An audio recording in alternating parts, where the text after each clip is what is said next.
लड़के रोते नहीं हैं,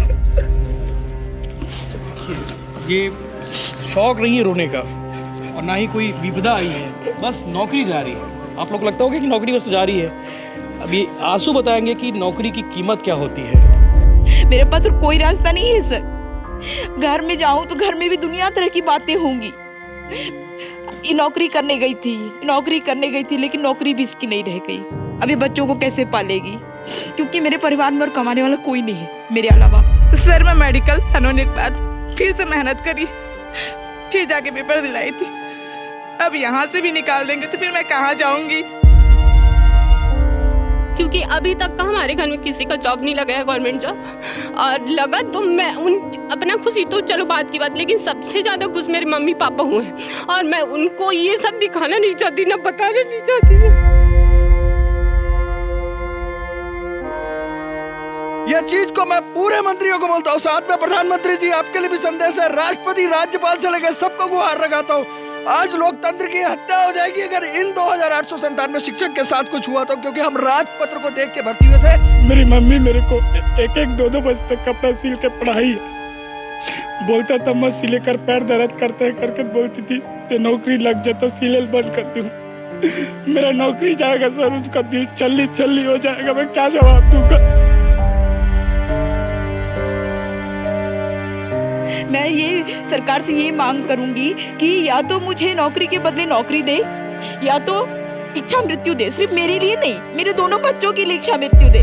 आत्मसम्मान प्राण या तो आज हम ऐलान करते हैं यहाँ से कि हम शिक्षक हैं, हम वहाँ पर सेवा किए हैं और इसके बाद हमारा जीवन खत्म है, ये सीधा बता रहे हैं हम यहाँ से। यहाँ पे ना लाइट है, ना पंखा है, ना पानी है, कुछ भी नहीं है।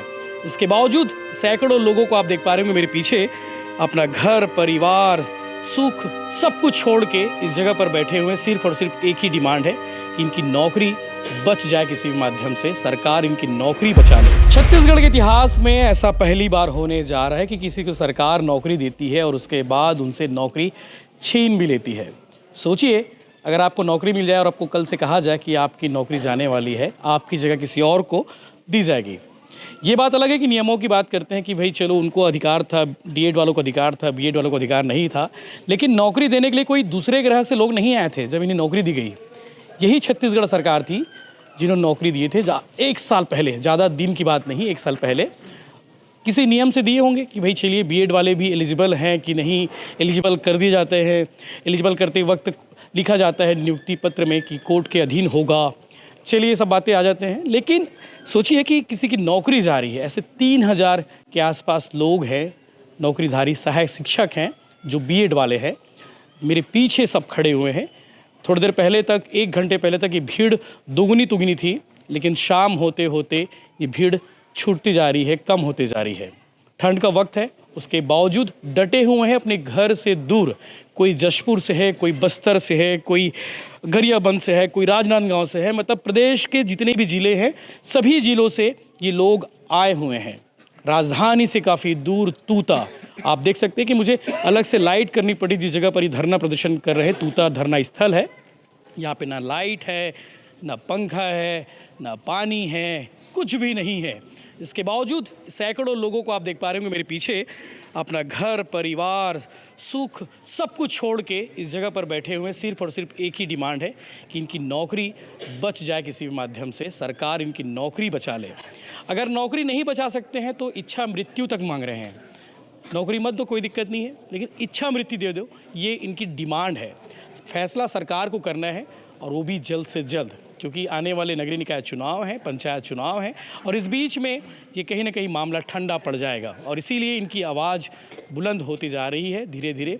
लगातार हम इस पर स्टोरी करते रहे, डीएड वालों को भी दिखाते रहे, बीएड वालों को लगातार दिखाई रहे। इनकी भी दुख तकलीफ़ें हैं, परेशानी है। सरकार की ओर से कहा जा रहा है कि इनके लिए कुछ ना कुछ किया जाएगा। वैशाली नगर से विधायक रिकेश सेन, उन्होंने मुद्दा उठाया। धर्मजीत सिंह विधायक है, वो भी, उन्होंने भी इस पर सदन में मामला उठाया। सरकार की ओर से अभी तक कोई ठोस पहल नहीं की गई है, कोई ठोस जवाब नहीं आया है जिनसे ये लोग अपने अपने घर चले जाए कि सुनकर कि भैया चलो सरकार कुछ कर रही है। कमेटी बनाने का दावा किया गया है, बात कही गई है, लेकिन आज इनकी दुख तकलीफ को भी दिखाते हैं। लगातार हम ऑफिस में बैठे बैठे स्टोरी करते हैं, कहीं घूमते घूमते स्टोरी कर लेते हैं, लेकिन आज धरना स्थल पर मौजूद है, तूता में मौजूद है, जहाँ पे सरकार ने धरना स्थल घोषित किया है कि अगर आपको धरना करना होगा तो इस तूता में आना पड़ेगा, इस डोम शेड के नीचे आना पड़ेगा। बात कर लेते हैं। एक हमारे साथ एक टीचर है, महिला शिक्षक है, जशपुर से है, वो जशपुर जहाँ से मुख्यमंत्री विष्णुदेव साय आते हैं, वहाँ से आई हुई है, तकलीफ़ें हैं, अपने बेटे को भी लेके आई हैं। क्या नाम है आपका? गायत्री देवी मेंज सर। गायत्री देवी जी। गायत्री देवी मेंज। गायत्री देवी मेंज। Yes. कब से हो यहाँ पे आप? मैं सर अभी हम लोग अंबिकापुर से 300 किलोमीटर से ज़्यादा का पैदल यात्रा करने के बाद कल से हम लोग यहाँ पे धरना पे बैठे हैं और कल से यहाँ लगातार हम लोग यहाँ पर धरना प्रदर्शन पे हैं, उपस्थित हैं सर। क्या नाम है बेटे का? इसका नाम अद्विक एका है। अद्विक जी। हेलो बेटा। हेलो। हाय। है कहते हैं, तो कितनी स्माइल प्यारी है। आपको डर लग रहा होगा ना इसकी स्माइल पे कोई ग्रहण ना लग जाए, आपकी नौकरी जा रही है। सर ग्रहण लग चुका है ना, जो बातें अभी निकल के आ रही हैं इसमें तो ग्रहण लग चुका है, तभी तो हम लोग यहाँ पर हैं सर। मैं सिर्फ इसकी माँ नहीं, मेरा और एक बेटा है जिसको मैं घर में छोड़ के आई हूँ सर। छोटा है, वो 5 साल का है और मैं अपने घर में अकेली कमाने वाली हूँ। मेरे परिवार में ना तो कोई सरकारी नौकरी में पहले था, मतलब मेरे ससुराल की बात कर रही हूँ, मेरे परिवार में कोई सरकारी नौकरी में नहीं था, पहली बार मुझे सरकारी नौकरी मिली है। और सबसे बड़ी विडंबना ये है सर कि सरकारी नौकरी में होते हुए आज ये बात निकल के आ रही है कि बस एक तारीख के आधार पर हम जो है एलिजिबल और नॉट एलिजिबल के कैटेगरी में आ गए हैं और इसकी वजह से केवल जो है मेरी नौकरी ही नहीं जा रही है सर, मेरी मान प्रतिष्ठा पूरी दांव पे लगी हुई है। एक तो मेरा एज भी उस कगार पे आ गया है जहां पर आकर के मैं किसी चीज़ में और अप्लाई नहीं कर सकती। अगर मैं चाहूँ भी कि मैं अगली तैयारी कर लूँगी और मैं भरूँगी, ऐसा सोचूँ भी तो वो मेरे लिए सपने के अलावा और कुछ नहीं है सर। मैं बचपन से शिक्षिका बनने का सपना लेकर के बड़ी हुई और किस्मत ने मुझे नौकरी भी दी तो इस कगार पे दी कि नौकरी मिली भी है और उसको मैं अपना भी नहीं कह पा रही हूँ। मैं अपने परिवार में मेरे भैया, मेरी दीदी, किसी को बताती हूँ कि दीदी अब ये नौकरी बस इतने ही दिन की थी, हमारी अब नहीं रहेगी। तो वो लोग कहते हैं कि तुम ऐसा क्या कर दिए हो कि तुम लोगों को नौकरी से निकाला जा रहा है। घोटाला बोलते हैं क्या?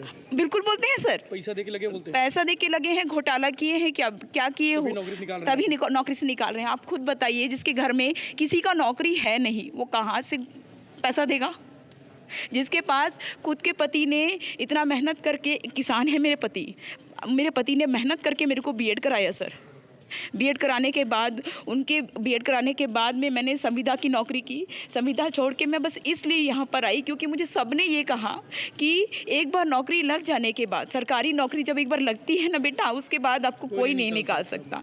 बस यही बातें मैंने सारी जगह से सुनी। और उसके बाद में जब वो जो 29 तारीख थी, हमारी फरवरी का महीना था, 29 का महीना था, मैंने 26 फरवरी को यहाँ पे ज्वाइन किया था और उस दिन से लेके आज तक एक दिन भी सुकून का नहीं बीता सर।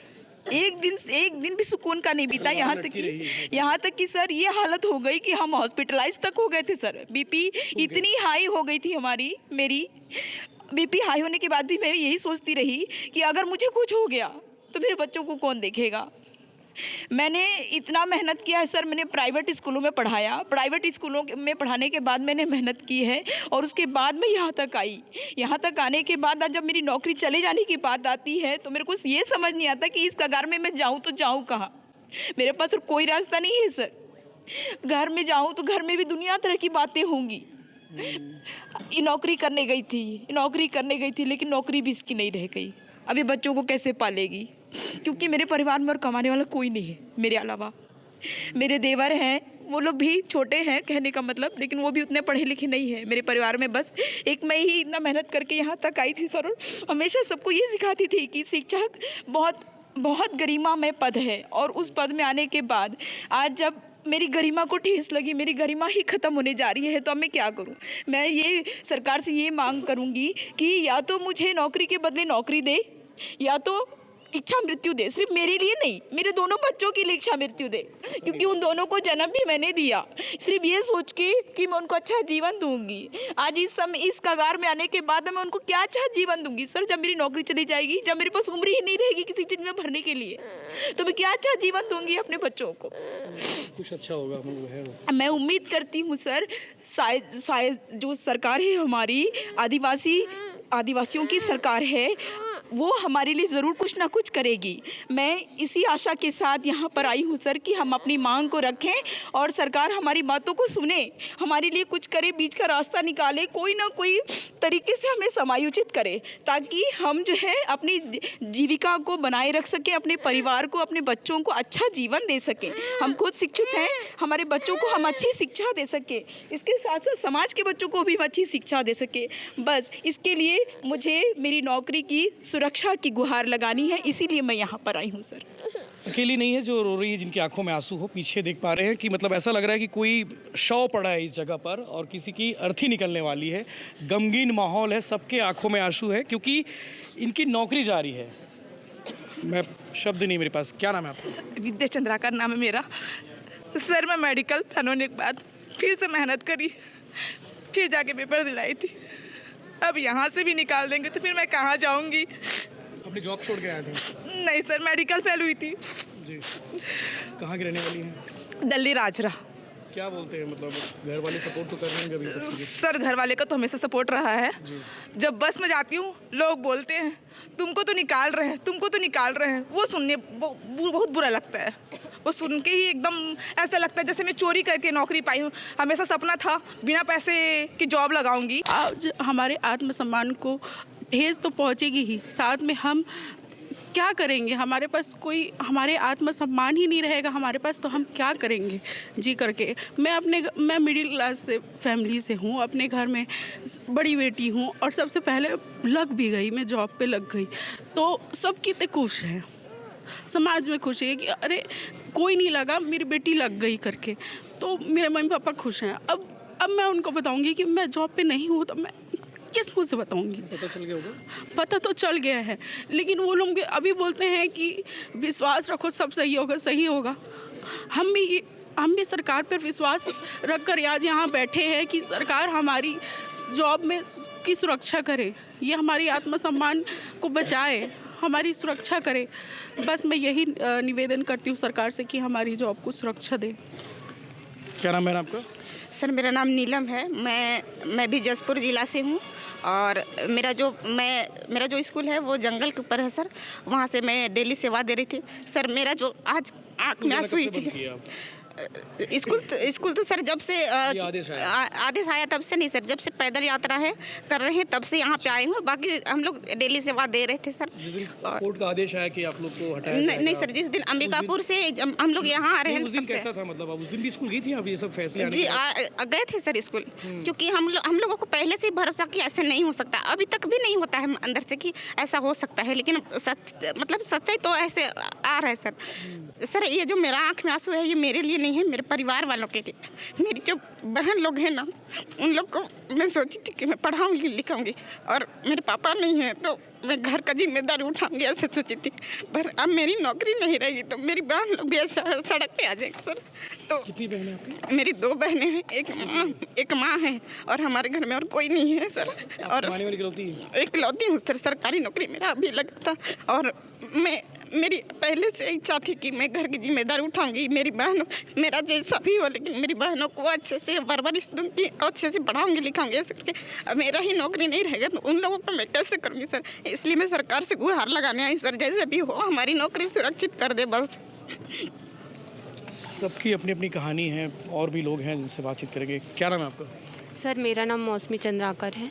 मैं अभी जगदलपुर में पोस्टिंग है मेरा। सर अभी जो मैम लोग बता रहे थे वही, मतलब सबका इतना प्रॉब्लम है इस जॉब से, क्योंकि एक जॉब सिर्फ जॉब नहीं होता सर। ये हमारे लिए हमारे आसपास के गांव में एक सम्मानजनक पद है, शिक्षक का पद। मेरे कैसा लगता था कि मतलब टीचर बनना ही एक अपने आप में बहुत अच्छा बात है। और मैं अभी तक इससे पहले प्राइवेट ही पढ़ा रही थी, तो मैं शिक्षा ही वाली पोस्ट में आना चाहती थी सर, इसलिए तैयारी की। और जब रैंक आया तो मेरे से ज़्यादा मेरे भैया और मेरे मम्मी पापा खुश हुए हैं। मैं बोल नहीं सकती उनकी खुशी को, क्योंकि अभी तक का हमारे घर में किसी का जॉब नहीं लगा है, गवर्नमेंट जॉब। और लगा तो मैं अपना खुशी तो चलो बात की बात, लेकिन सबसे ज़्यादा खुश मेरे मम्मी पापा हुए हैं। और मैं उनको ये सब दिखाना नहीं चाहती, ना बताना नहीं चाहती सर। संभालिए अपने आप को, संभालिए। ऐसा नहीं बोल सकती सर। मैं मम्मी पापा को कभी ऐसा सम्मानजनक पद पे उनको प्राउड होना चाहिए, ऐसा सब बच्चों लोग का रहता है कि आप इतने लाखों के बीच में उस मेरिट पे आई है, मेरिट में आने के बाद नौकरी मिली है, ऐसी थोड़ी जाने देंगे सर। मैं मम्मी पापा को कभी ऐसा सिचुएशन में नहीं डालना चाहती। और 4-5 आज गांव में जो फैला है, क्योंकि आसपास के गांव में किसी को जॉब नहीं लगा है, तो 4-5 गांव में फैला है। अगर वो मम्मी पापा मेरे पूछेंगे, उनको पूछेंगे कि आपकी बेटी का जॉब कैसी हो, तो उनको कैसा लगेगा, वो चीज़ मैं फेस नहीं करना चाहती, इसलिए। और इतना बार हो गया सर, मीडिया में बाइट दी, सब सरकार तक पहुँचाने का बात की, लेकिन सरकार कब सुनेगी, कब तक बैठेंगे हम यहाँ पे, वो हमको खुद नहीं पता और नहीं बोल सकती सर। मैं बस सरकार से विनती ही करूँगी, क्योंकि बस हो गया, हम लोग बहुत दे चुके, इतना साल से झेल चुके। और मैं तो अपना प्रॉब्लम बता रही हूँ, यहाँ पे इतने लोग, 2900 परिवार है, 2900 लोग हैं, उनके पीछे एक एक व्यक्ति के पीछे कितने परिवार हैं। आप कैसे ऐसे गलत कर सकते? हमने कुछ गलत नहीं किया, हमने नोटिफिकेशन दिया, ईमानदारी से पढ़ाई की और मेरिट में आना क्या गलती थी? नौकरी पाना क्या गलती थी हम लोग की? क्या करना चाहते हैं आप? मेरे समझ नहीं आ रहा है। बोले जो भी राजनीति हो, बात की बात है सर, बट हमने नोटिफिकेशन दिया, कहीं पे तो गलती नहीं है। और बिना गलती से सरकारी जॉब से किसको निकालते हैं? ये जो गांव में है, सब चीज़ को नहीं समझते, कोर्ट कचहरी नहीं जानते, ना ही न्यायालय जानते हैं, ना कोई फैसला जानते हैं, ना डीएड डाइन जानेंगे, ना बीएड जानेंगे। बस वो ये जानते हैं कि किसी एक का गवर्नमेंट जॉब लगा है, ये गवर्नमेंट, जी सर, गवर्नमेंट जॉब है, बस ये जानते हैं। और सबसे ज़्यादा शिक्षक का एक सम्मानजनक पोस्ट है, ये गांव वाले जानते हैं, बाकी पोस्ट को नहीं जानते गांव वाले। कैसे बताऊंगी मैं? ये डीएड बीएड का केस, ये न्यायालय का केस, हाई कोर्ट का केस, जो भी है सर, मैं मान करती हूँ, सम्मान करती हूँ, हम सब शिक्षक हैं, हम सब न्यायालय के सम्मान करते हैं, लेकिन हम नहीं चाहते यहाँ पे ज़बरदस्ती बैठने का। हम लोग को भी शौक नहीं है। बस कैसे सरकार तक अपनी बात पहुँचाए, क्योंकि सरकार तो जनता की हमारा बात ही नहीं सुन पा रही है, गवर्नमेंट तक नहीं पहुँच पा रहे हैं, तो क्या मतलब का हम। धन्यवाद सर। बस सरकार से यही भी निवेदन करना चाहिए कि जल्दी से जल्दी हमारा फैसला सुनाए। युवराज भाई sir, x Indian army soldier, army medical course से आया हूँ सर। आप तो मैं सेना का सैनिक हूँ, बट यहाँ पर जो भी है, ये लोग मेरे बच्चे हैं सर। मैं 42 ईयर का है मेरा एज। आज हमेशा मैं जोश में बोलता हूँ, आपको पता है। आपकी आवाज़ में आज लेकिन एक चीज़ बोल रहा हूँ मैं, राजनीति, जितने भी भारत के राजनीतिज्ञ हैं, इवन प्रधानमंत्री जी को भी बोल रहा हूँ, यहाँ के जितने संदर्भित नेता हैं, आज ये 2897 मेरे भाई बहन की आंख में जो आंसू है ना सर, क्योंकि मैं 42 साल का हूँ, तो मैं बिल्कुल इनको अपनी पुत्री माफी मानता हूँ। आज इतना हद तक हो गया सर कि एक शिक्षक जो कि मत रो बोलता है, उसको रोना पड़ रहा है। अगर मुख्यमंत्री जी किसी भी हालत में, उनकी उम्र इतनी ज़्यादा है ना कि मेरे जैसे के पिता हैं, इन सब के पिता हैं, अगर आज पूरी बेटियां जो कि बेटी को बेटी बचाओ बेटी पढ़ाओ बोलते हैं, आज पूरी बेटियां रो रही है सर रोड में। आज एक सैनिक हो के मेरे आंख में कभी आंसू नहीं आया था, लेकिन इस यहाँ पर ऐसी स्थिति है। और अभी बच्चों का जो एजुकेशन मिलना है ना सर, वो अगर चाहते हैं कि बच्चों को एजुकेशन मिले, तो जरूर इन शिक्षकों को पक्का रखेंगे सर, क्योंकि 1 साल के अनुभवी शिक्षक है। अगर इनको नहीं रखना मतलब लोकतंत्र की हत्या, इनको नहीं रखना मतलब है कि केवल और केवल राजनीति है, और कोई चिंता नहीं है कि 2897 इनमें से आज तक इतना दिन से ये टेंशन में है। अरे कोई कुछ कर लेगा, इतना डर नहीं है। अपने बच्चों को अगर कोई टेंशन में रहेगा तो देखना, तो कुछ कर ना ले बोल के बोलते हैं। आज यहाँ जगह जगह लिखा इच्छा मृत्यु, हर जगह लिखा हुआ है, ये कुछ भी कर सकते हैं सर। अभी समझ में नहीं आ रहा है उनको, ये छोटी मोटी चीज है। 2897 शिक्षक है। मैं सेना के सरहद से कभी नहीं डरा, लेकिन आज इनकी स्थिति देख के मैं अभी मुख्यमंत्री जी को बोलता हूँ, रात भर 24 घंटा अगर आपको मेरी नजर मिल रही हो तो एक बार सोचना, आपके 2897 बच्चे का क्या हालत है। यहाँ पर मैं बोल नहीं पा रहा हूँ, मैं रो नहीं रहा हूँ, अंदर की आवाज निकल रही है मेरी। और यहाँ पर हम कोई वीडियो नहीं बना रहे, आपको सीधे संदेश दे रहे।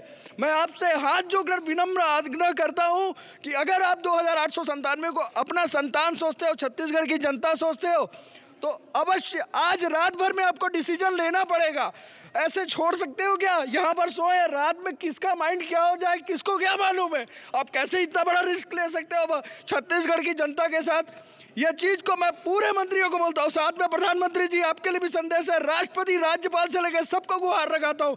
आज लोकतंत्र की हत्या हो जाएगी अगर इन 2897 शिक्षक के साथ कुछ हुआ तो, क्योंकि हम राजपत्र को देख के भर्ती हुए थे और राजपत्र में totally it was mention that BEd, DEd and DElEd candidate is eligible for becoming a teacher in primary. और कोई भी अनुबंध लिख के ऐसा नहीं सोचता। आपने अगर इसको लिया है तो कुछ सोचा होगा कि कल के डेट में हो, तभी आपने अनुबंध लिखा के उनको नियुक्ति दी। उसके बाद भी 2-2 काउंसलिंग किया गया। 2-2 काउंसलिंग देने समय अगर ये गलत होता तो 2 काउंसलिंग क्यों किया आपने? बिफोर इलेक्शन 2 काउंसलिंग हुआ है, इसका मतलब है इसका निपटारा आप जानते हो। सांप के बिल में हाथ वही डालता है जिसको उसका इलाज पता होता है कि उसके बाद क्या इलाज करूंगा, तभी आपने भर्ती किया है। और ये लोग गलत नहीं है। हमारा एक ही मांग है, समायोजन। हमारी नौकरी सुरक्षित करे, हमारी एक ही मांग, समायोजन, समायोजन। और लेकर रहेंगे हमारा आत्मसम्मान और हमारा प्राण। और या तो आत्मसम्मान, प्राण, या तो आज हम ऐलान करते हैं यहाँ से कि हम शिक्षक हैं, हम वहाँ पर सेवा किए हैं और इसके बाद हमारा जीवन खत्म है। ये सीधा बता रहे हैं हम यहाँ से। अब हम रोता नहीं देख सकते किसी को। मैं आपसे विनम्र प्रार्थना करता हूँ कि इस पर संज्ञान लें और अब जल्द से जल्द डिसीजन बनाएं। मैं अपने बच्चों को ऐसा नहीं छोड़ सकता। रास्ते में 2897 बच्चे, 2 बच्चों को केयर करते समय रात भर टेंशन में रहता है। 2897 बच्चे यहाँ पर आपके ही हैं बच्चे। धन्यवाद। अभी सरकार से कोई बातचीत कहीं कोई लग रहा हो कि शिक्षा विभाग की ओर से कोई लिखा पढ़ी वगैरह हो रही है आप लोग के संबंध में? सर, शिक्षा सचिव से बैठक हुई तो उनका एक ही कहना है कि बात कि मैं आप लोगों की स्थिति को समझ सकता हूँ, मेरी आप लोगों के साथ सहानुभूति है। सर, सहानुभूति तो ठीक है, इतने लोगों की नौकरी चले जाएगी। मैं दूसरी बार है जब रोया हूँ, बचपन में रोया होऊंगा, मुझे पता नहीं, याद नहीं। अभी हाल ही के दिनों में जब मेरे पिताजी का कोविड में निधन हो गया तब मेरे आँख में आंसू आए थे। बोलता है कि लड़का रोते नहीं, पिताजी की मृत्यु हुई तब रोया था। और आज दूसरी बार है जब मैं रो रहा हूँ। मेरे मतलब संज्ञान में जो चीज़ है, मैं जितना बड़ा हुआ उसके बाद मैं कभी रोया हूँ, तो बाकी कभी रोता नहीं हूँ मैं। और शिक्षा सचिव से जो बात हुई, मुख्यमंत्री जी से भी मुलाकात हुई, तो केवल सिर्फ वो तो कोर्ट का आदेश है, हम क्या कर सकते हैं, ऐसा उनके द्वारा कहा जाता है। और जब कहते हैं कि 3000 लोग आंदोलन रहते सर, सरगुजा से लेकर के रायपुर तक पैदल चल कर के आए हैं, 350 किलोमीटर की यात्रा, जो कि निर्दोष हैं, वो तो राजपत्र को देख करके नियुक्त हुए हैं। 2 काउंसलिंग कांग्रेस के काल में हुई और उसके बाद कोर्ट के आदेश आने के बाद भी 2 काउंसलिंग आपके काल में हुई है। माननीय विजय शर्मा उप मुख्यमंत्री जी वो कहते हैं कि वो राहुल गांधी के चक्कर में उनकी नियुक्ति में लेट किए। तो मैं एक ही सवाल उनसे पूछना चाहता हूँ कि भाजपा के शासनकाल आने के बाद 2 नियुक्तियाँ हुई, तो उसमें किसकी गलती है सर? और गलती दोषारोपण राजनीति की टीका टिप्पणी के चक्कर में सर ये 2897 जो बच्चे हैं, क्षमा चाहूँगा 97 बोला, 96 हो गया है, क्योंकि एक जो शिक्षिका है उनकी दंतेवाड़ा में ज्ञापन देने समय मौत हो गई थी। तो 2896 लोग ही हम लोग बचे हैं। इसी डिमांड को लेकर जी मौत हुई है। इसी डिमांड को लेकर के ज्ञापन देने कलेक्ट्रेट में गई थी। हेमा सिंह मैम है, वो जांजगीर चांपा की रहने वाली है, दंतेवाड़ा में पदस्थ थी। ऐसे ही ज्ञापन देकर के वापस लौट रही थी तो सड़क दुर्घटना में उनका मौत हो गया। ऐसे कई साथी, एक साथी है उसका ब्रेन स्ट्रोक आ गया है। अभी एक साथी है, जैसे अपने पिताजी को बताया, कल की बात है, धरना प्रदर्शन में था और रात में जा करके बताया, इतने दिनों तक स्कूल में जाते थे, जैसे ही बताया धरना स्थल में शासन हमको निकालने के आदेश देने वाली है, शिक्षा सचिव के साथ बैठक हुआ, जैसे पिताजी को बताया, उसके पिताजी को हार्ट अटैक आ गया है, वो वर्तमान में MMI में एडमिट है। कोई भी जा करके उनसे देख सकता है, पूछ सकता है। एक साथी है, उसके पिताजी को भी और हार्ट अटैक आ गया है, वो फिर भी यहाँ पर समर्थन करने के लिए आंदोलन को आया था। ये कोई आंदोलन नहीं है सर, कोई आंदोलन धरना नहीं करना चाहता, सीधे साधे व्यक्ति हैं, कलम उठाने वाले व्यक्ति हैं, शिक्षक हैं। कौन चाहेगा कि सड़क में आकर के देखो ना, यहाँ पर ना तो टॉयलेट का व्यवस्था है, ना तो कोई साफ सफाई है, ना तो कोई लाइट है, ना तो पीने का पानी है। लोकतंत्र में धरना स्थल में सारी सुविधाएं होनी चाहिए। इन विपरीत परिस्थितियों में भी सिर्फ हम चाहते हैं कि हमारी आवाज़ चली जाए। इसके लिए हम लोग प्रार्थना कर रहे हैं कि सरकार नौकरी बचा ले और बारंबार विनती कर रहे हैं शासन के पास अपनी असीम शक्तियाँ। कोर्ट में जज ने भी कहा दिया ओरल टिप्पणी में कि ये 3000 लोगों के भविष्य का सवाल है, इनकी नौकरी बचाने के लिए सरकार क्या कर रही है। सुप्रीम कोर्ट में भी माननीय जजों ने पूछा कि एक समायोजन के लिए क्या आपके पास प्लान है शासन से? कुछ प्लान नहीं दिया गया, विभाग की ओर से कोई प्लान नहीं दिया गया। हम लोग अभी भी कोई प्लान नहीं दिया गया है। सरकार कह रही कि जो है लैब अटेंडेंट के उसमें सरकार ये कह रही है सर, लेकिन एक पढ़ा विधायक कह रहे हैं शासन भी स्तर पे ऐसा कोई आदेश दे दिया जाए कि इनको लैब असिस्टेंट के पद पे हम लोग नियुक्त कर रहे हैं, समायोजन कर रहे हैं, तो सारे साथी यहाँ से खुशी खुशी चले जाएंगे। और जिस सुदूर अंचल में जो बस्तर का आदिवासी भाई है ना, जो B.Ed के लिए जहाँ पर कोई किसी प्रकार के महाविद्यालय नहीं है, वहाँ पर वो मुख्य धारा में आने के लिए पढ़ाई किया, इतना मेहनत किया, और सरकार एक और जब नक्सली समर्पण करता है जो विध्वंस करके आया हुआ है, लाखों रुपए का नुकसान, करोड़ों रुपए का नुकसान पहुंचा है, उसको राशि भी देता है और उसको नौकरी भी दे रही है सरकार। लेकिन जो गलत जगहों पर नहीं गया और वहाँ पर वो जो है पढ़ाई किया सिस्टम के, आस्था रखते हुए सिस्टम में, और वो जब मेरिट पे आकर के नौकरी पाया, ऐसे बस्तर के आदिवासी, सरगुजा के आदिवासी 70% इसमें आदिवासी भाई बहन इसमें काम कर रहे, नियुक्ति हुए हैं, क्योंकि स्थानीय भर्ती थी। अगर इनको निकाल दिया जाएगा, माननीय मुख्यमंत्री भी उस आदिवासी समुदाय से आते हैं, बहुत बार मैं मिलता हूँ, सरल हृदय के व्यक्ति हैं, सहज व्यक्ति हैं, है ना, तो कहीं कुछ अच्छा करे, यही हम लोग की कामना है। अपना बच्चा मान करके हम सबके नौकरी बचा ले सर। कहते हैं लड़के रोते नहीं हैं, ये शौक नहीं है रोने का और ना ही कोई विपदा आई है, बस नौकरी जा रही है। आप लोग को लगता होगा कि नौकरी बस जा रही है। अब ये आंसू बताएंगे कि नौकरी की कीमत क्या होती है। क्या नाम भाई आपका?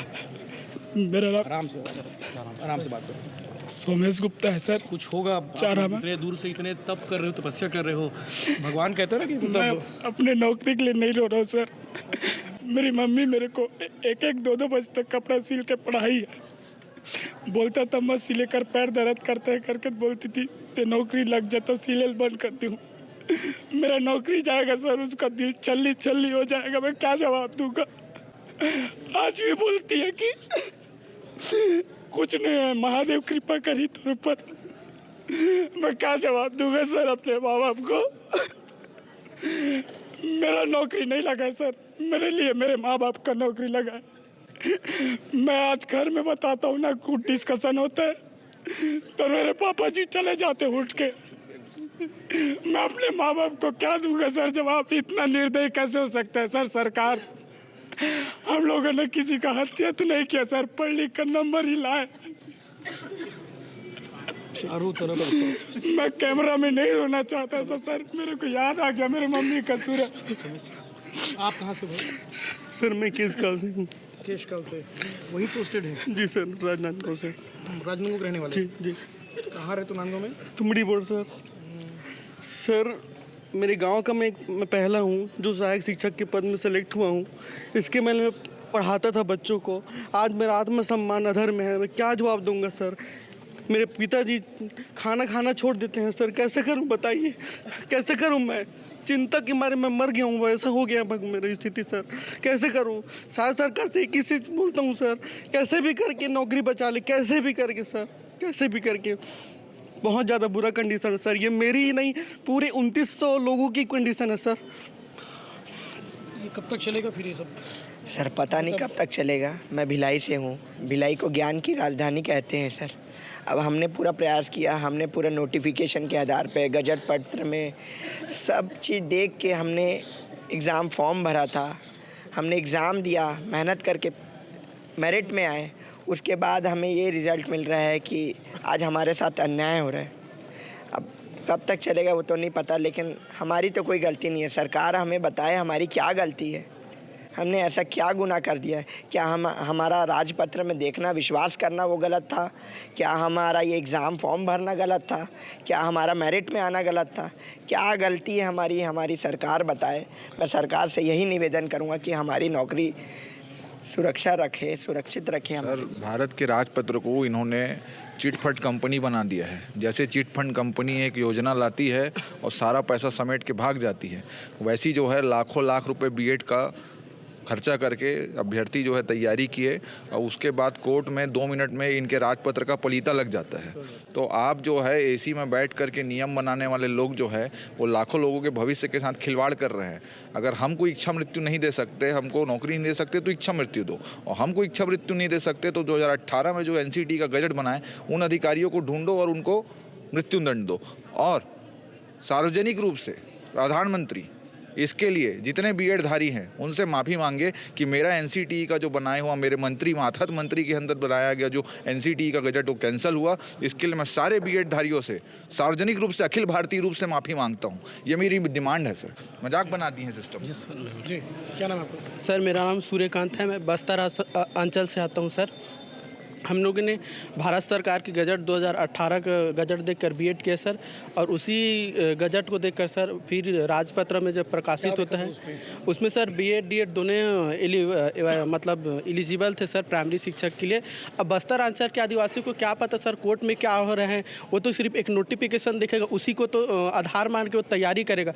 हमारा जो आस्था है गजट में है, राजपत्र में सर, यदि कोर्ट रद्द करते हैं, ठीक है सर, तो हम कहाँ जाएंगे सर। बस्तर के युवा आज समाज की मुख्य धारा में लौट रहे हैं सर।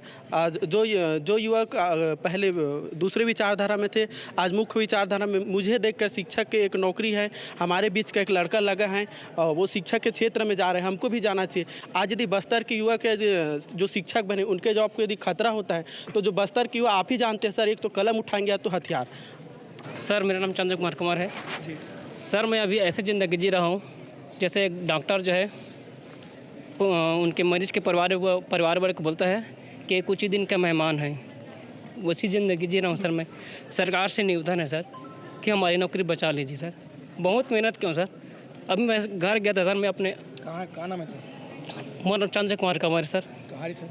मैं हम डूमरपारा मरगाँव है।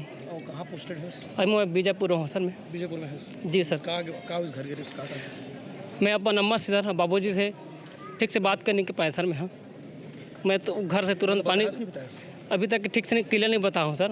मेरे बाबूजी नहीं कहते कि सरकार है बचा ली करके, तो मैं घर ले आ गया सर। वो पानी पी होकर बाद फिर घर से मैं आ गए हैं रायपुर जहाँ तो करके मनो की बचा। नहीं सर मैं आ गया हूँ सर, शुरू से आ गया हूँ। ऐसे ही स्थिति हो गई सर। बात करके स्थिति नहीं है जी सर। हाँ बहुत तकलीफ हो सर, मैं बहुत तकलीफ हूँ, बहुत पीड़ा हो सर।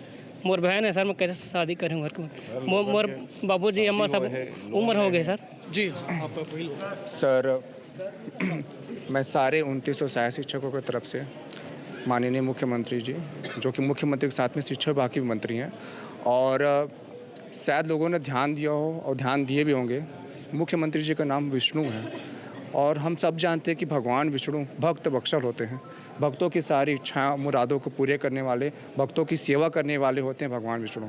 सर आपका नाम भगवान विष्णु के नाम पे रखे होंगे, और आप पहली बार मुख्यमंत्री हमारे इस प्रदेश के, और साथ ही साथ शिक्षा मंत्री भी हैं सर। तो सर मैं नहीं चाहता कि मेरे प्रभु भगवान विष्णु का जो नाम है उस पर ऐसा प्रकार का कोई दाग लगे, और आप पहली बार मुख्यमंत्री और शिक्षा मंत्री के विभाग संभाल रहे हैं सर, तो आप अपने खुद के दामन में दाग लगाएं सर। आपसे हाथ जोड़ के विनती है सर हमारी कि हम लोग को बचा लीजिए सर, हमारे को नौकरी को रहने दीजिए सर, किसी प्रकार का हमको दंड मत दीजिए। हम लोग बिल्कुल निर्दोष है सर, मेरिट में आए हैं सर, तभी हम लोग नौकरी कर रहे हैं, नहीं आ रहे थे तो सर तुम नहीं करते। धन्यवाद सर, धन्यवाद।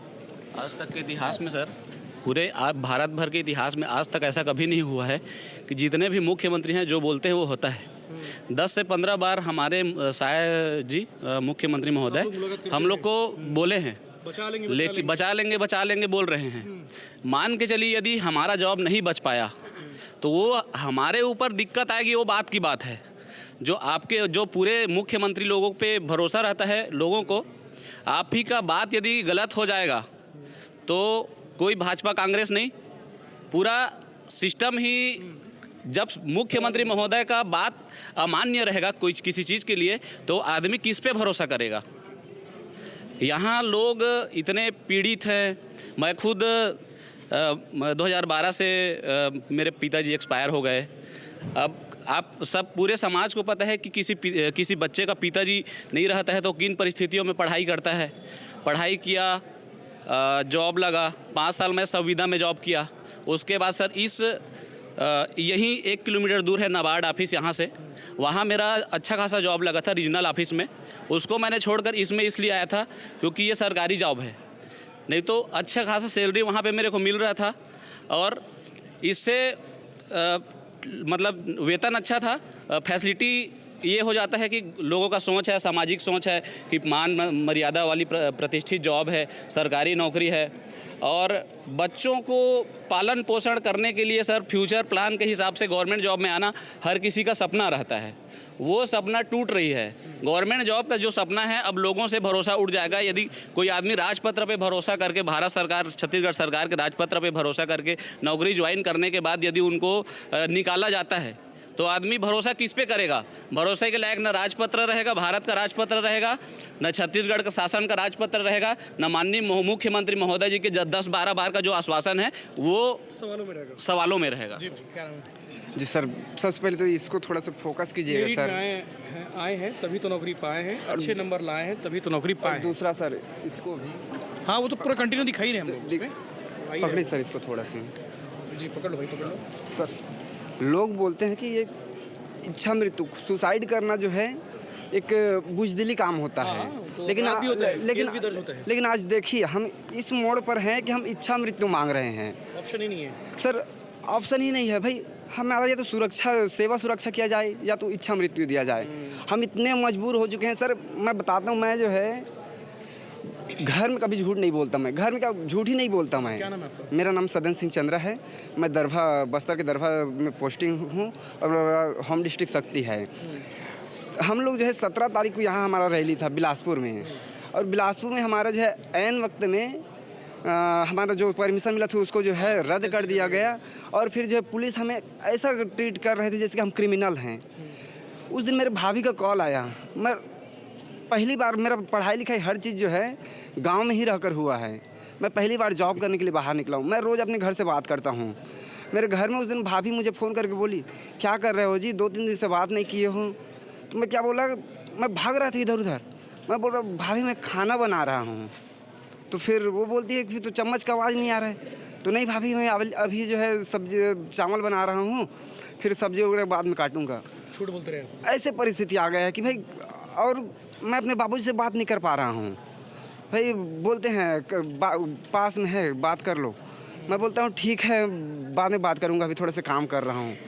ऐसा परिस्थिति आ गया है। और ये जो जॉब है ना, एक्चुअली मेरे आर्थिक परिस्थिति से नहीं सर, मेरे सामाजिक प्रतिष्ठा से अब जुड़ा हुआ है। ये जो जॉब है मेरे मम्मी की सपना, मेरे मम्मी जो है सपना देखी थी कि भाई मेरा बेटा जॉब करें, और आज भले से वो नहीं है, लेकिन जो है आज मैं जॉब में हूँ। पता नहीं कल रहूँगा क्या नहीं रहूँगा। और मेरा आज ही लगभग 2-2:30 बजे के आसपास मेरे दादी एक्सपायर हो गए, लेकिन मैं वहाँ जा भी नहीं पाया। घर में एक्सपायर हो गई चंद्रा जी की, उसके बावजूद यहाँ पे डटे हुए हैं। क्या नाम है मैडम? सर जी, मेरा नाम आराधना एक्का है। मैं जसपुर ज़िला की हूँ और जसपुर ज़िला में ही पोस्टेड हूँ। मैं एक आदिवासी समुदाय से आती हूँ, और हमारे पूरे ख़ानदान में या पूरे परिवार में कोई भी पढ़ा लिखा नहीं था। सबसे पहले पढ़े लिखे मेरे माता पिता हुए, और वो अभी शिक्षक हैं। और मैं प्राइमरी स्कूल में उन्हीं के स्कूल में अपने पढ़ाई की। और मेरे माता पिता का जो पोस्टिंग है वो भी बहुत ही दूरस्थ इलाका, जसपुर, जहाँ सब तरफ जंगल ही जंगल दिखाई देता है, ऐसे जगह में पोस्टिंग है उनकी। और ऐसी परिस्थिति में भी वो प्राइमरी स्कूल में तो अपने स्कूल में पढ़ा लिए मुझे, लेकिन उसके आगे की पढ़ाई के लिए उन्होंने 6 क्लास से ही मुझे बाहर भेज दिया, ताकि मैं अच्छे से पढ़ाई कर सकूं। हाँ, अच्छी नौकरी मिल सके इसके लिए। और नौकरी मिल तो गई सर, लेकिन अब तो हम ऐसे स्थिति में आ गए हैं जहाँ पे नौकरी रहेगी या नहीं रहेगी इसका कोई भी गारंटी नहीं है। जब मेरा जॉब लगा उस समय मेरे माता पिता के लिए बहुत ही सम्मान की बात हुई, और मैं आज उनके स्टूडेंट के रूप में या उनकी बच्ची के रूप में, क्योंकि मैं 5वीं क्लास तक उन्हीं के स्कूल में पढ़ाई की, तो उनकी स्टूडेंट के रूप में या उनकी बच्ची के रूप में आज मैं उनके उनके सम्मान का कारण बन रही थी। उस समय ये जो कोर्ट का जो आदेश है, इस वजह से मैं शायद इस जॉब में नहीं रह पाऊँगी। तो ये मेरे लिए बहुत दुख की बात है। पूरे रिश्तेदारों में या पूरे आस पड़ोस में ये बातें चलेगी कि शायद इनके जो माता पिता हैं ये जॉब में हैं, इसीलिए घूसखोरी करके या फिर गलत तरीके से शायद इन्होंने, हाँ, क्योंकि मैं अपने माता पिता के संकुल में ही हूँ, तो इस वजह से सब लोग सोचते हैं कि शायद ये लोग पैसे दे के करवाए हैं। जैसा कि हम सभी जानते हैं कि किसी परिवार की जो इज्जत होती है वो उसकी बेटी के ऊपर होती है। मेरे परिवार का जो सम्मान है या इज्जत है वो मेरे ऊपर है। यदि मेरा जॉब चला जाता है तो मेरे परिवार का सम्मान वैसे ही चला जाएगा, और मेरे माता पिता जो शिक्षक बनकर जो आत्मसम्मान कमाए हैं, इज्जत जो कमाए हैं, वो मेरी वजह से अगर चला जाता है तो ये मेरे लिए बहुत बड़ी दुख का विषय है। मैं नहीं चाहती कि मेरा ये जॉब चला जाए। और मैं जानती हूँ कि हमारे जो CM सर हैं वो भी आदिवासी समुदाय से आते हैं। मैं उनसे गुहार लगाती हूँ कि आपकी जो ये आदिवासी बेटी आपसे गुहार लगाती है कि हमारा जॉब ना जाए, आप हमारी जॉब को सुरक्षित रखें कैसे भी करके। जी, क्या नाम है? मेरा नाम सर मनु बाबू सिदार है। मेरा जॉब लगा ना तो मैं हमारे घर वाले ना अब घर बनाएंगे ना, घर को उजाड़ दिए है ना, अब घर नहीं है, अभी न्यू तक बनाए हैं। मैं हर माह 20,000 भेजता था और घर भी नहीं है। वो लोग भी मेरा जॉब चला जाएगा ना तो पहले हाँ घर बना रहे हैं हम लोग। हाँ वही ऐसे ही स्थिति में है, मैं घर नहीं जा पाऊँगा। मनु बाबू सिदार सकराली से हूँ सर। घर को सकराली से घर को उजाड़ दिए हैं और हर माह 20,000 भेजता था और पैसा अभी नहीं भेजूँगा ना तो वो लोग घर नहीं बना पाएंगे। न्यू अभी किए हैं और कुछ नहीं सर। अभी मैं भी यहाँ पास ऐसे मैं सो रहा हूँ और वो भी ऐसे में सो रहे हैं, इसलिए जॉब बचा लीजिए। मेरा घर अभी नहीं बना है, सिर्फ न्यू है और हर माह भेजता हूँ पैसा सर, और जॉब भर जाएगा तो मेरा घर टूट गया आपका? हाँ सबको उजाड़ दिए हैं। मेरे माता पिता बोले कि अरे घर नौकरी लग गया है, घर बढ़िया बन जाएगा, घर बना रहे हैं सर, तो जॉब बचा लीजिए मेरा। कुछ होगा, अच्छा होगा, चिंता मत करिए। मेरा नाम भुवनेश कुमार कोराम है सर जी। मैं केसकाल में पदस्थ हूँ। मुझे देखकर कोई भी हंस रहे होंगे और मेरे को देखकर कुछ बोलेंगे ही, गंदे गंदे चीज़ ही बोलेंगे, लेकिन मेरा कंडीशन ऐसा था सर कि मैं मंच में नाच नाच के MSc किया, B.Ed किया और अपने घर का खर्चा चलाया। उसमें कार्यक्रम में जाते थे? कार्यक्रम में जाता था सर, लेकिन ये नहीं पता था कि मेरे नौकरी लगने के बाद कि मुझे बाहर निकाला जाएगा और इस तरह की कंडीशन आएगी। गांव में ऐसे करते हैं सर, मेरे पिताजी को ताना देते हैं कि तेरे बेटा क्या किया है, नौकरी से निकाल रहा है उसको। मैं कैसे बताऊं सर उसको कि मैं जो भी है राजपत्र के हिसाब से मैं आया, मैं अपना तैयारी किया, खुद से तैयारी किया और उसके बाद नौकरी लगा। मैं कैसे बताऊं गाँव वालों को उस ताने को, मेरे पिताजी के आत्मसम्मान, मेरे माताजी के आत्मसम्मान को कैसे बताऊं सर। और ऐसा लगता है कि मैं मर ही जाऊं, लेकिन जिंदगी बहुत बड़ी है, सब उतार चढ़ाव चलते रहते हैं, हो सकता है भगवान परीक्षा ले। पता नहीं सर क्या है क्या नहीं। मैं एक आदिवासी लड़का हूँ, लेकिन हमारे मुखिया आदिवासी बैठे, लेकिन मैं एक शब्द नहीं सुनता सर उनसे कि एक दूसरे से टंच मारते रहते हैं कि ये इसने किया, ये उसने किया है, लेकिन एक शब्द बोल देते कि आप लोग सब सुरक्षित हो, आपको इस पद पे समायोजित कर रहे हैं, तो मैं संतुष्ट हो जाते सर एक बार। और मैं यही निवेदन करूंगा सरकार से कि वो हमारी नौकरी सुरक्षित करे सर। जी, क्या नाम है? सब पाई के जय जोहार। मैं प्रवीण भोयर, बस्तर चो आए। आज बस्तर चो पीला बस्तर ने नौकरी कर तो काज संघर्ष करे से उन बस्तर चो पीला मन के पढ़ाओ के लिए छाड़ून आज ये तूता ने बसलो से काय काजे आमी B.Ed कर लूँ होनी काजे। ये बस्तर गोंडी भाषा है जी, बस्तर की हल्बी भाषा है सर, हल्बी भाषा है। मैं बस्तर की हल्बी भाषा में बस मुख्यमंत्री जी को ही नहीं बोलिए, बस्तर हल्बी भाषा बोलिए। बस्तर चू हल्बी भाषा ने मैं मुख्यमंत्री के बले नहीं, बस्तर चू सपाए जन जन के पूछन से ये आम चु काय गलती आए कि आज आमी तूता ने बसलू से और धरना दे उनसे कि आम चु नौकरी बचा कर। घर से रोज़ फ़ोन आता है शाम को, क्या कर रहे हो करके। मेरी माँ को नहीं पता कि कोर्ट केस क्या होता है, वो तो बस जानती है बेटा पढ़ा रहा है, नौकरी लगी है। आज भी फिर फ़ोन आया था कि वो नहीं पूछी कि कितना दिन चलेगा, क्या होगा, क्या नहीं होगा करके। वो बस पूछी कैसे, क्या खा रहे हो, कहाँ रह रहे हो, कैसे रह रहे हो। ये नहीं पूछती कि नौकरी जाएगी या नहीं, उनको तो बस चिंता रहती बेटे की, हाँ खाया कि नहीं खाया। मैं बस इतना ही बोल पाता हूँ कि अच्छा ही खा रहे हैं, ठीक से रह रहे हैं, लेकिन अब अपनी जी जी लाइट है ना, जी पानी है ना, कुछ नहीं है। आज आपकी माँ देखेगी वीडियो तो क्या बोलेगी? नहीं सर, मैं रोना नहीं चाहता वीडियो के सामने, रोना नहीं चाहता वीडियो के सामने, लेकिन अगर माँ देखेगी ना बहुत रोएगी। आप सबसे एक विनम्र अपील है जो भी वीडियो देख रहे हैं कि जितने भी B.Ed धारी आपके घर के आसपास होते हैं होंगे, क्योंकि इतने सारे लोग हैं, किसी न किसी घर के आसपास रहते हैं, गांव में रहते हैं, वार्ड में रहते हैं, मोहल्ले में रहते हैं, शहर में रहते हैं, जिले में रहते हैं, आप लोग इनके परिवार वालों को ताना ना मारें। नौकरी चले जाए कोई दिक्कत नहीं है, दिक्कत होगी, लेकिन एक सामाजिक जो प्रतिष्ठा होती है उससे बड़ी मुझे लगता है कि अगर कोई सामाजिक प्रतिष्ठा पे आ जाए उससे बड़ी दिक्कत विडम्बना नहीं हो सकती, कुछ नहीं हो सकती। आप सबसे विनम्र अपील है, आप सबसे विनम्र निवेदन है कि आपके घर के आसपास हो सकते हैं सब लोग रहते होंगे, आपके परिवार के लोग होंगे, आपके अपने होंगे, तो इन्हें ताना मत मारिए। ये भी ना कहिए कि तुम लोगों की नौकरी जो है भ्रष्टाचार के कारण हुई है, भ्रष्टाचार के कारण आज भेड़ चढ़ गई है। इन्हें ये नहीं मालूम था कि कल चल के ये होने वाला है, इन्हें बिल्कुल अंदाज़ा नहीं था। अंदाज़ा रहा होगा, लेकिन ये चीज़ सरकार को सोचना था उस समय जब इन्हें ज्वाइनिंग लेटर दिया गया, नियुक्ति आदेश दिया गया। अब सरकार से इन्हें बहुत उम्मीद है, छत्तीसगढ़ की सहायक सरकार। अधिकांश लोगों से मैं जो बात किया वो सब आदिवासी थे, जो सरगुजा से है, कोई जशपुर से है, कोई बस्तर से है, तमाम अलग अलग ज़िलों से है। इन सब की एक ही पीड़ा है कि इनकी नौकरी किसी न किसी माध्यम से बचा ली जाए। सरकार किसी भी तरीके से इनके लिए विकल्प, रास्ता, फार्मूला, समीकरण कुछ भी तय करे कि इनकी नौकरी बचा ले। ये अपने आप में इनके लिए बड़ी बात हो। एक आदमी की नौकरी जाती है तो उसे मालूम होता है कि जिसकी नौकरी जाती है उसकी कीमत क्या होती है। यहाँ तो 3000 के आसपास लोग हैं, शिक्षक हैं। शिक्षक को सबसे बड़ा वो माना गया है हमारे ब्रह्मांड में, देश में नहीं ब्रह्मांड में शिक्षक को बहुत बड़ा मान सम्मान के नज़रिए से देखते हैं। तो इन शिक्षकों की नौकरी जारी छत्तीसगढ़ के इतिहास में ये ऐसा काला दिन होगा कि इनकी नौकरी सरकार देती है, वही सरकार छीन भी रही है। धन्यवाद।